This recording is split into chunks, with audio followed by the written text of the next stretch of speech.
قال ما مكنني فيه ربي خير فأعينوني بقوة أجعل بينكم وبينهم ردما۔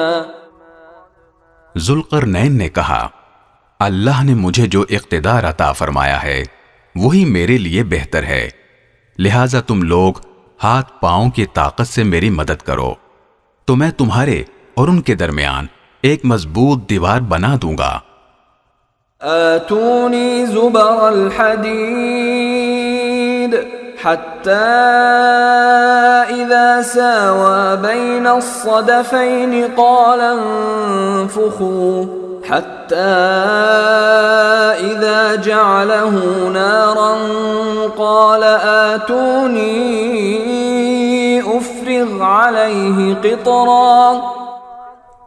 مجھے لوہے کی چادریں لا دو، یہاں تک کہ جب انہوں نے درمیانی خلا کو پاٹ کر دونوں پہاڑی سروں کو ایک دوسرے سے ملا دیا تو کہا کہ اب آگ دہکاؤ، یہاں تک کہ جب اس دیوار کو لال انگارہ کر دیا تو کہا کہ پگھلا ہوا تانبا لاؤ، اب میں اس پر اونڈے لوں گا۔